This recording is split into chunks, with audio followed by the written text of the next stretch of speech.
Dalawang punto po ito, yung ICC issue and then ito hong mga mali-maletang pera.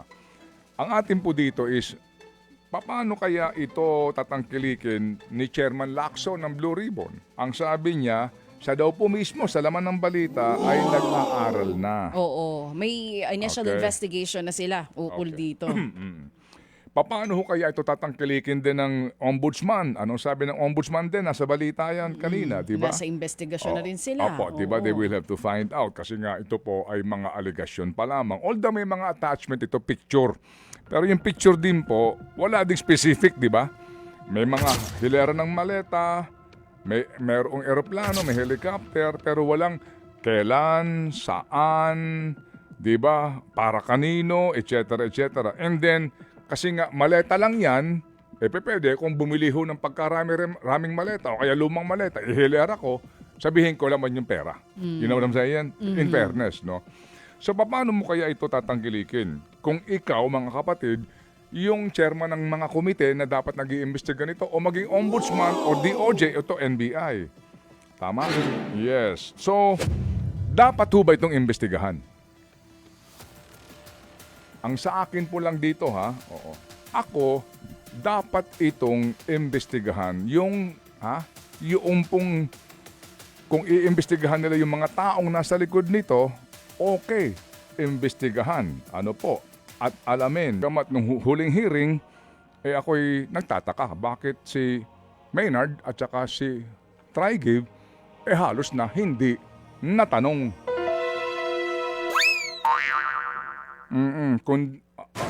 Okay. Sa susunod na hearing daw, tatanungin na sila kasi naalala nila sa'yo na hindi masyado natanong kung magkakaroon ng susunod na hearing pa. Nung natanong, alam niyo ho, nagharap yung dalawa. Ang ganda nun, to contest the credibility of both parties. Ngayong Friday na ito at yun nga po mga kapatid, ano po, yung aming pong sinasabi kanina na, ano ba sinasabi ko? Ano nga ba sinasabi mo kanina? Oo. Yung bukas. Na hindi sigurado. Hindi. Pero ang sigurado po tayo ngayon mga kapatid, unahin ko lang po ito. Yung presyo po ng bigas mga kapatid, wala ho na naman pumapansin dito. Pero ramdam niyo ho ba, ito pong presyo ng bigas ngayon, kahit nga po dito sa mismong bantay presyo po ng DA, yung pong imported rice, mga kapatid, umaabot na po ito sa 60 pesos per kilo. At ewan ko lang po kung ito ho ba ay binabantayan pa rin ng presidente dahil nung una, pati ito, di ba ito dati na-anunsyo niya rin? Umabot ba sa ganung punto? Oo.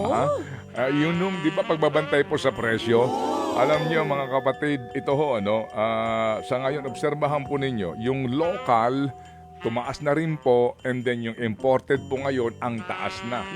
60 pesos per kilo. Kapag kinuwentada po natin yan mamaya, makinig kayo sa amin, kung gaano po kalaki so far po ang kinikita ngayon ng mga traders na ito.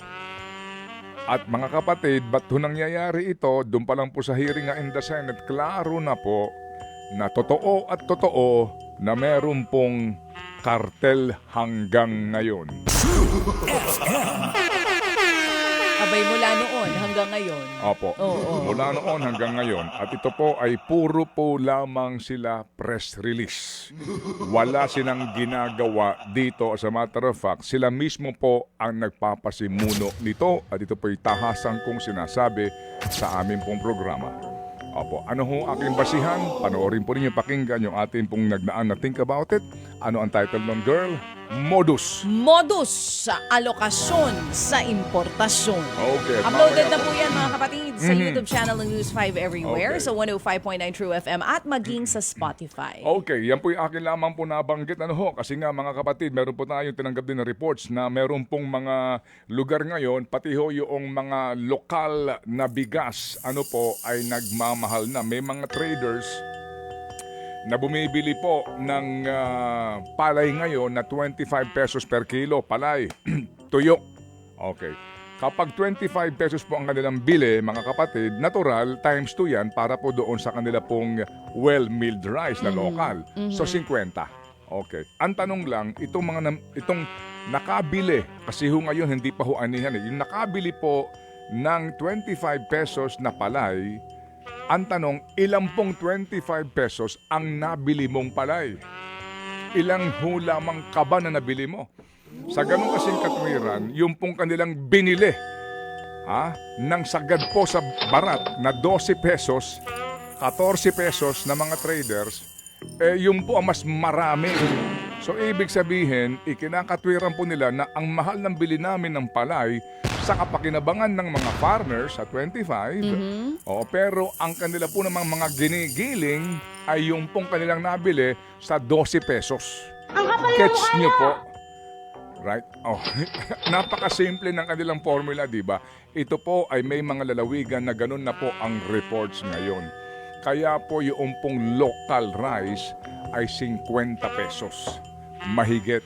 Yan ngayon ang kalakaran. At ewan ko lang po kung ito ho ay, well anyway, hindi na ako aasa. Hindi na aasa na bababa ang presyo ang bigas o susolusyonan nila yung kartel sa bigas? Alin doon? Hindi. Ang kanila po dito kasi, hindi, meron na kasing 20. Oo. Na hindi naman lahat nakakabili.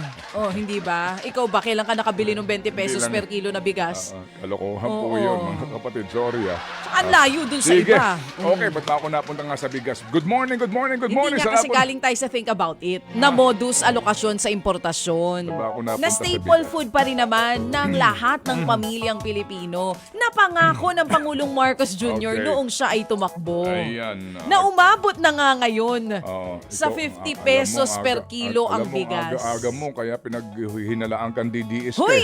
Kayo talaga? Galit nga sila sa ating kahapon. Hindi na nila tayo pinaghihinala ang DDS Hindi na kahapon. tayo bati. Hindi nila tayo bati kahapon. Bakit? Kasi kahapon napakadami daw nating tanong. Ba't di na lang daw tayo kay maniw? attorney. Ang dami mong tanong, Ted Filon. Ombudsman ka ba? Kay May attorney. nag-comment ng ganun kay Attorney Banigod. Oo. Mamaya. Paano ba? Ha? Ano bang gagawin natin pag kinausap natin yung ating mga makakapanayam? Oo. Anyway, sige po. So mamaya meron pa ho tayong importante po mga panayam tungkol sa isyong ito. At ating hihimayin din po itong isyong ito Sa totoo lang mga kapatid. Kasi po ngayon nga ay Friday, ang t-shirt po ni baby girl natin dito na lalo pa ho nagpapaganda sa kanya. Naku naman, salamat Tita Dina. At yes. syempre ang t-shirt mo rin ngayon. Ano nakalagay? Simply, Okay. always, every Friday ang ating panawagan. Ikulong, mandarambong. Ayan, okay. Ikulong mandarambong, tayo po'y tutunghay mamaya kung bakit po. Sorry po, doon sa mga nagsasabi na huwag tayong mawalan po ng pag-asa, tayo po'y magkakaroon ng hustisya at pananagutan, mukha po talagang walang makukulong na mandarambong. Well, meron yung mga butiki. Nakakulong sa ngayon. Okay. Pero baka bukas makalawang, Okay. makalaya din ang mga yan. Sige, ano ba nangyari po kagabi dito po sa usapin po ng confirmation hearing sa kaso pong kinakaharap ng dating Pangulong Marcos? Ano ang balita mo, baby girl? Mukhang si Attorney Kaufman naman ang binigyan ng pagkakataon para ipagtanggol ang kanyang kliyente. Yun na nga po mga kapatid, sa ikatlong araw po ng hearing ng confirmation of charges ng Pangulong o dating Pangulong Duterte. Ito po ang magdedetermine kung dapat ituloy yung mga kaso na nakahain po sa kanya sa ICC o sa International Criminal Court. Ang sabi po ng kanyang abogado dito na si Attorney Nicholas Kaufman, wala daw smoking gun na magpapatunay ng direktang koneksyon sa pagitan po ng mga speeches ng nagdaang Pangulo na si Rodrigo Duterte at mga pagpatay na iniuugnay sa kanya. No smoking gun. Sabi niyang ganun. Hindi naman daw sa binabastos nila yung alaala nitong mga napayapa o biktima na namatay na may kinalaman sa droga. Hindi nila minamaliit ang pagkawala ng buhay. Yan ang sinasabi ni Kaufman. Pero ang parang punto lamang nila dito, hindi po pwedeng iugnay yung mga speeches lamang sa pagpatay o sa mga nangyaring pagpatay. Meron din siya sinasabi dito. Ang sinasabi niya, wala daw kahit isang testigo dun sa 49 incidents na kinakaharap ni dating Pangulong Rodrigo Duterte ang magsasabi nga na nakatanggap sila ng direktang utos galing mismo sa Pangulo para pumatay. Sige, so hintayin natin mga kapatid, after po kasi nito hong confirmation of charges hearing na ito, 60 days yung Yes. maximum time na Para ibinibigay po dito po sa Lupon para magdesisyon kung tutuloy ba ho ito o hindi. But basically po, kung gumamit po ng soundbite, transcript, yung pong prosecution, gumamit din po sila niyan. If you also remember before, hindi ho ba si Presidente Duterte, pansin po ninyo, pabago-bago din ang statement, right? Meron siyang statement na talagang sinasabi niya, ako bahala sa inyo. Sagot ko kayo. Sagot ko kayo. Oo. Kapag nanlaban Akong yan. magpapakulong. Pag nanlaban yan. May mga ganun. Ganon, ha? Kill them all, mga ganon. Pati si Bato, Oo. etc. Yung nga daw, no? Yun din po ang ginamit nito pong depensa. Yung sinasabi na kapag nanlaban, yun, self-defense. Yan ang kanyang depensa po dito. So, kumbaga, interviews din, ang ginamit po, yung ilan, hindi lang po ito ilan po sa mga iniharap ng prosecution, yung mga soundbite, yung mga transcript ng mga pahayag po in public. Ito rin pong depensa, yun din pong kanilang ginagamit. Yes, mga speeches Alright. din. And Oo. then, ilan pa po na mga usaping legal. Ngayon, bottom line dito, paano ito tatangkilikin po nung pong panel na mag-aaral dito. Okay? So, ating malalaman yan, by 60 days daw po ang taning kung ano magiging desisyon. Importante ito. Ano po mga kapatid? So, meantime, dyan lang po tayo muna. Okay, sa ating pong pagsubaybay dito po sa confirmation of charges hearing na kinakaharap po ng dating Pangulong Duterte. Kumbaga wala mo ng motion to quash. Para bagang ganun ang dating dismiss nyo na yan. Wala akong ganun. Presentasyon po lamang na magkabilang panig ang pinag-uusapan po natin dito. Alright, ngayon mga kapatid, kahapon po meron po kaming winner para po sa ating What's on Your Mind. Maganda po ito maging case study natin ha.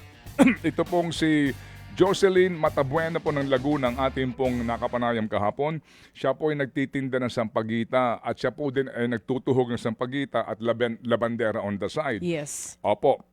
Kailangan niya po ng tulong para po doon sa kanilang pong bigas at pang baon po ng kanyang mga anak. Basically, nung tapos na po yung aming programa, nabanggit niya, Sir Ted, meron kaming problema doon sa aking anak na bunso. Na ika niya mag-aaral na hindi niya mapapa-enroll kasi hinihingian daw ng birth certificate. Kailangan yun sa eskwela. Okay. Yung pong kanyang anak mga kapatid ay itong sino ang wala dito? Yung 7 years old? Okay, Yung sige. pangalawa sa bunso. Okay. Oo. So sabi ko, bakit? Kasi daw po, may utang sila doon sa ospital kung saan pinanganak yung bata. 3,000 piso. Tama. Hanggat hindi daw po nababayaran yung utang na iyon sa ospital, ayaw ibigay yung record ng birth ng bata. Hindi na bago yan. Okay. Oo. May mga private hospitals na ganyan talaga ang ginagawa. So, kahapon po sabi ko sa kanya, wag mo nang problemahin yan dahil kami ang tutulong para makakuha mo yung birth certificate na yan. Ngayon, eto. So kahapon po ang ating masipag na staff dito na lumilingon sa tawag po na si Dimpy Fernandez. Opo, artistahin pong dating nito. Naman, jowa na lang ang kulang dyan. Okay. Kasama po ang ating pang ilang mga kasamahan po sa aming himpilan. Nagsipag po dito at inalam. Yan. Opo, ito hong mga panuntunan na ito. Kung nakikinig po itong ospital na ito diyan sa Bawang Batangas to, no? Tama ba? Saan to? Saan sa Laguna. Sa Laguna ito? Sa Laguna ito. Okay. Opo. Sa Bawan, Batangas pinanganak. Okay. Hindi ko na ho babanggitin pa yung pangalan ng ospital. Kung nakikinig man po sila at kayo ang tinatamaan dito at ito'y gawin ninyo, ayusin nyo yan. Dahil may kalalagyan kayo. Bawal yan. Yan ang sabi mismo ng Philippine Statistics Authority. Kapag may ipinanganak sa ospital, pribado o hindi, binibigyan lamang kayo ng takdang oras to report the birth of the child. Hindi ibig sabihin na hindi nagbabayad ng bill, hindi mo na sasabihin sa PSA magre-report doon sa inyong local registrar na may ipinanganak sa inyong ospital. Hindi, bawal yan. Meron kayo diyang multa at pananagutan. O maliban dyan yung DOH, ipinagbabawal din yan. Kaya kung ako sa inyo, kayo na ang magkusa, na gumawa ng tamang kaparaanan para makuha ng pamilya yung birth certificate na ito ng bata. Otherwise, Hey! Gising! Oo. Ito Okay. na sa comment section for sure, marami magsusumbong. Hindi lang birth sige. certificate yan, maging death certificate. Ginagawa din po talaga yan. Hino-hold Okay, ng mga sige po. pribadong ospital. Director Matibag doon sa sinasabi na hindi na kinakailangan pang utusan ng NBI, PNP para imbestigahan daw po itong sinasabi umano na pagpapakalat ng fake news sa pamamagitan po nitong mga paglalahad noong nagkaroon ng press conference at naglabas po ng pinagsamang sinumpaang salaysay. Yan po ang sinasabi ho ni NBI Chief at maging ng Palasyo. Ngayon, puntahan lang natin ito. Kasi nga magandang gawing point of discussion, baby girl, itong sinasabi ni attorney na dapat din nating suriin, nga ika naman niya, yung mga personalidad sa likod nitong affidavit na ito. Kaya nga sabi ko, ano ba uunahin mo dito? Yung mga nagsasabi, kung ano ang sinasabi nila o yung mga nagsasabi? Kasi kung O yung sinasabi. Okay. Sino? Para bagang sinasabi ho ng iba na ba't mo naman paniniwalaan yan, di ba? May problema sa kredibilidad yan. Tama, may punto ka. Kasi sa usapin po ng mga kasuhan, yan ang unang sisirain sa iyo, yung iyong kredibilidad. Pero kapag ho ba ang mga magnanakaw ay ngumunguso sa kapwa magnanakaw, hindi na ba dapat paniwalaan yung magnanakaw na ngumunguso sa magnanakaw? Palagay ko, depende siguro ang sagot dyan, ng iba.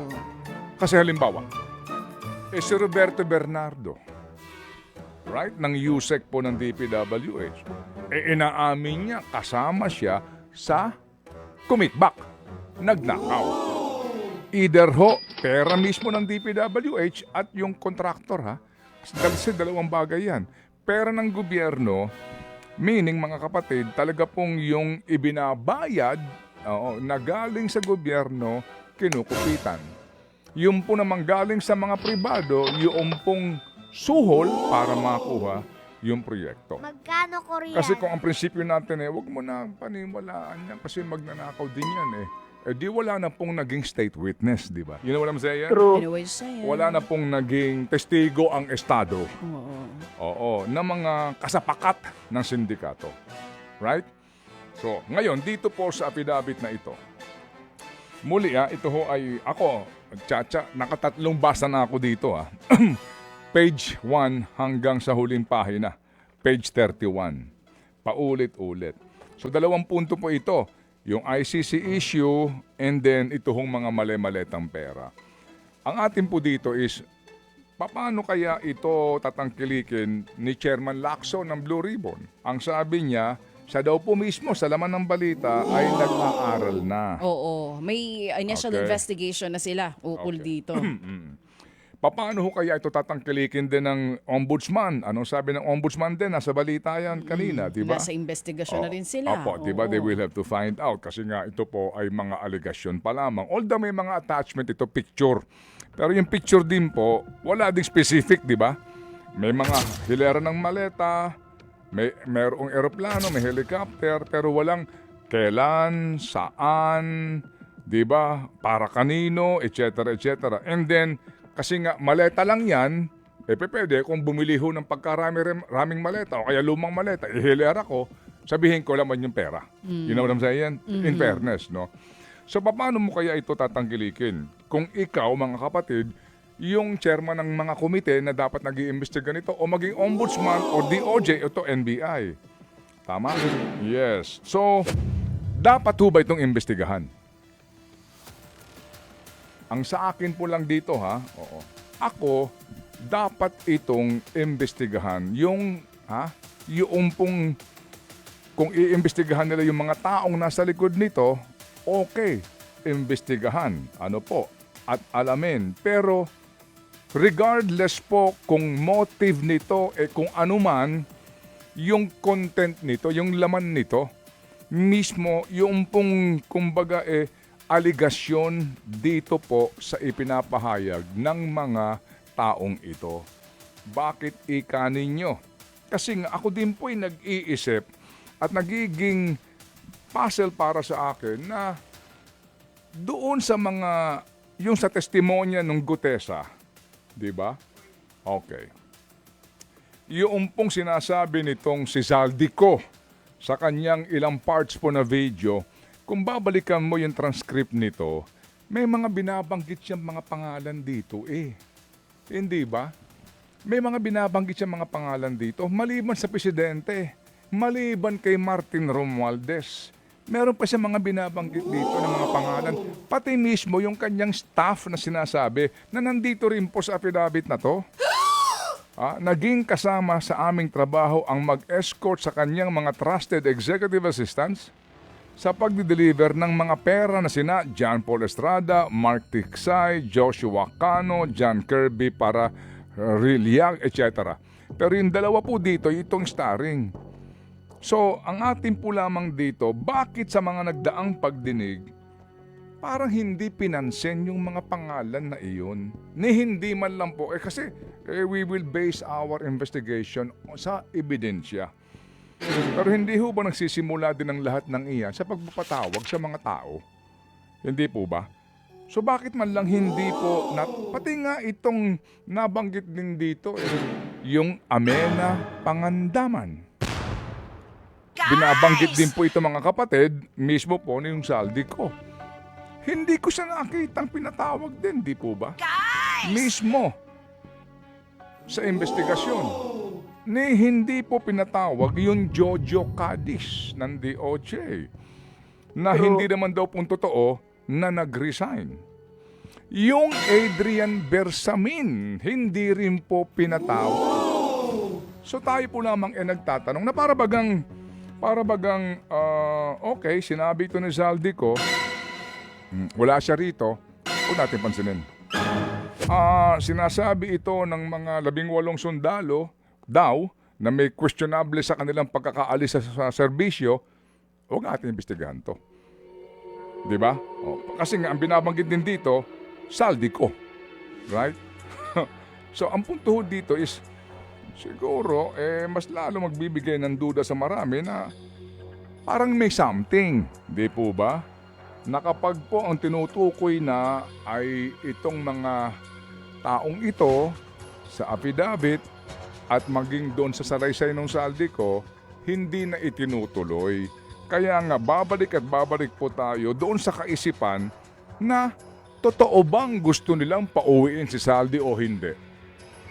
Kasi pag umuwi yung Zaldi dito, ngayon pong nakakaligtaan na ng marami itong flood control scandal, di babalik na naman tayo dito, kumbaga. Ang focus na naman po natin, wala nang ibang balita, Zaldico at ang kanyang testimonya. So kumbaga, gumagaan-gaan na ang pakiramdam ng administrasyon, nakakalimutan na ng marami ang usapin ng flood control, nagsasawa na yung iba sa balita ng flood control, tapos magdadala ka ng Zaldico dito, di ibabalik mo na naman ang focus sa amin. Kasi ang inginunguso ni Zaldi, ang administrasyon. You know what I'm saying?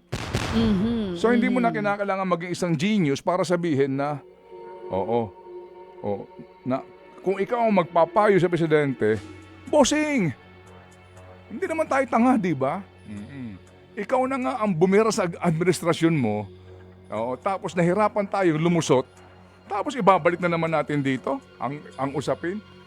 Well, again, hindi mo na kinakailangan pa maging isang graduate ng political science sa Ateneo, sa UP, School of Government po yan, o isa kang scholar para maintindihan na mukha po talagang, well, may duda. Tama. Kung talagang pababalikin nyo si Zaldico. Think about it. Yun. Oo, well, ako naman, ang sa akin lang dyan, simple lang.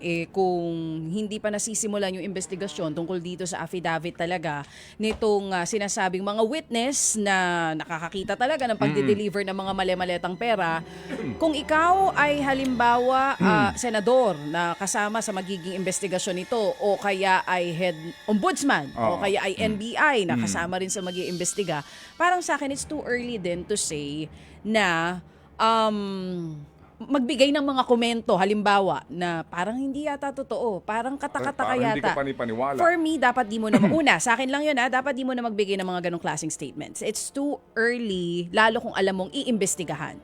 Kasi parang makukulayan ka agad ng tao na teka, di pa nagsisimula yung investigation tungkol dito. May mga ganon na komento. So, paano makakasiguro nga yung tao na magiging transparent kung magkakaroon at walang bias pag Okay. nagsimula na yung investigasyon. But I also have to agree na hindi sa lahat ng pagkakataon, pag may nagbigay ng impormasyon, agad paniniwalaan. Totoo naman yun. Tama naman yun. But at the same time, pag mga ganito kabigat na alegasyon na hindi first time narinig, halimbawa, ang mga pangalan na nabanggit. Yung mga nabanggit mo kanina, hindi naman unang beses nabanggit si Amiana Pangandaman, hindi unang beses nabanggit si Martin Romualdez, maging yung iba pa mga mambabatas. Narinig na rin natin yun sa ibang mga naunang affidavit nung merong Senate Blue Ribbon Committee noon. So lalo kung hindi unang beses lumutang yung mga pangalan, dapat talaga magkaroon ng investigasyon dito kasi hindi po biro ang akusasyon, hindi ba? Pero hindi ko rin dinidiscredit yung sinasabi ng ilan na dapat malaman yung pagkatao din ng mga nagsabi. Pero hindi naman ibig sabihin, halimbawa, kung hindi marino, hindi na tayo maniniwala. Kung hindi parte ng kasundaluhan, hindi na ba tayo maniniwala sa kanila? Hindi kasi, Di ba? kaya naman kasi Marines ito kasi sila yung security escort. Yun na nga. Kaya, Oo, kaya, oo. kaya, Tama nga. anyway, ganito, no, ha? Ganito lang, para natin matunghayan itong ating susunod na panayam dito, Tsa. Ang punto po ngayon, nagkukusa ito eh. Sige nga, imbestigahan nyo kami. Itong kagandahan dito, kung magkakaroon ng investigasyon ng Senado, although may mga binabanggit na mga incumbent senators dito sa affidavit, ang kainaman po dito, kung totoo talagang gustong magkaalaman, maaaring magkaroon ng cross-examination type of questioning ang mga senador sa bawat isang sundalong ito. Ito ang kainaman dito. Nagkukusa sila eh. Oo. Willing daw sila humarap sa investigasyon. O maging ang NBI, for example, kay Ombudsman. Hindi ba? Pwede po itong iharap and then open public hearing. Manonood tayo at tatanungin isa-isa ito. Tama. Sa katotohanan ng kwento ninyo. Kasi kung talagang nagsisinungaling itong mga to, sila po, mapapahiya yung mga yan. Lagapak sa mga pagmumukha nila, itong kasinungalingan, kung kasinungalingan man sinasabi nila, as others claim, di po At ba? baka klaro yung pangalan ng mga ini-involve nila. Kasi Di ba? kung public yung hearing, makikita natin, no? Kung nagtutugma ang kwento ng bawat isang sundalo At o ng saka bawat isa sa mga marino. Sa mga masusi at malalimang pag-aanalisa at pagtatanong, malalaman mo kung gawa-gawa lang ba ito, o wala silang preba talaga, at pawang mga, kumbaga, ano lang ito, aksyon, galaw para ho siraan o pabagsakin ng gobyerno. I mean, with all due respect to everyone, di po ba mga kapatid, maganda yan. Kung sakasakali, 18 yan, isang hearing po, silang lahat nga doon, sige nga. Oo, bagamat mahaba-habang hearing ito, pero you really have to exert effort na magkaalaman tayo kung totoo ba sinasabi ng mga ito o hindi. Kung talaga pong meron ba silang ebidensya, meron ba silang sinasabi na detalye na gaya po sinasabi ni Baligod, ilabas nyo ngayon dito.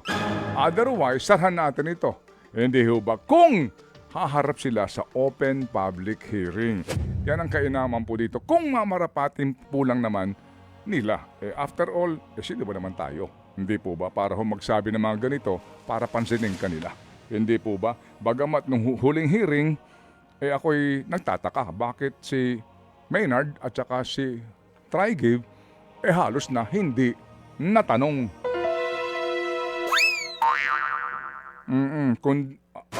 Okay. Sa susunod na hearing daw, tatanungin na sila kasi naalala nila sa'yo na hindi masyado natanong kung magkakaroon ng susunod At na saka hearing pa. nung natanong, alam niyo ho, nagharap yung dalawa. Ang ganda nun, to contest the credibility of both parties.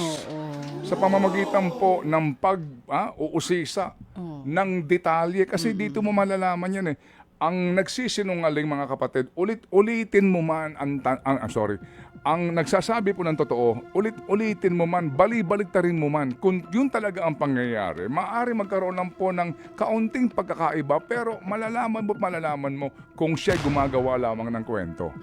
Kapag ika kasi nagsimula sa kasinungalingan, ika'y malulugmok sa kumunoy ng kasinungalingan, kasi doon ka nagsimula eh.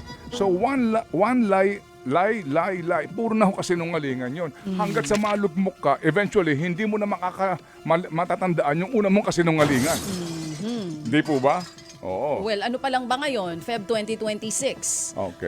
By 2 years pa naman ang Pangulong Marcos Jr. para mapauwi si Zaldico. Kayo naman. Ako bibigyan ko ng benefit of the doubt ang administrasyon na ito. Bibigyan ko ng benefit of the doubt ang ating mga mambabatas na nag-iimbestiga dito Benefit sa of ngayon. the doubt? Oo, kasi para 'di ba, talagang maano pa naman mahaba pang panahon. Baka naman nire-ready lang nilang maigi ang pagpapauwi kay Zaldi para sa matindihan na investigasyon dito. Malay natin, may makulong talaga na mandarambong. Matupad na yung nakasuot dito sa t-shirt natin mula pa last year. Anyway. Oo, Oh, masisira na yung print. Wala pang nakukulong yata eh. Sige, okay. So, sakyan kita dyan. Oo, malay mo naman. Antayin nyo Hindi, lang. sakyan kita Kayo, may dyan. 2 years pa eh. Sakyan kita sa gantong punto. Oo. Okay. I doubt your benefit.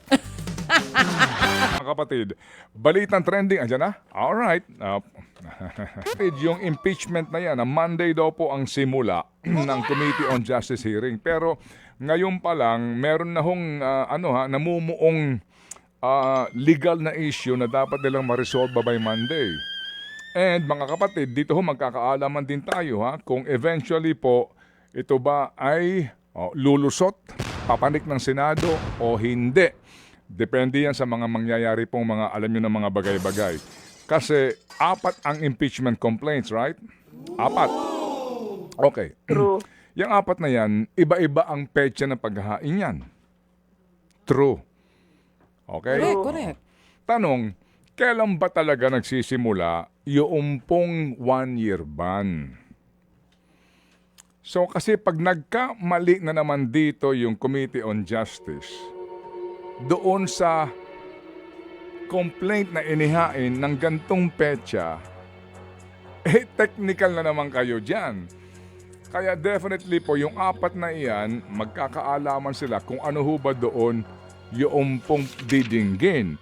Kasi pag dininig mo yung sinasabing premature, baka ka ma-technical.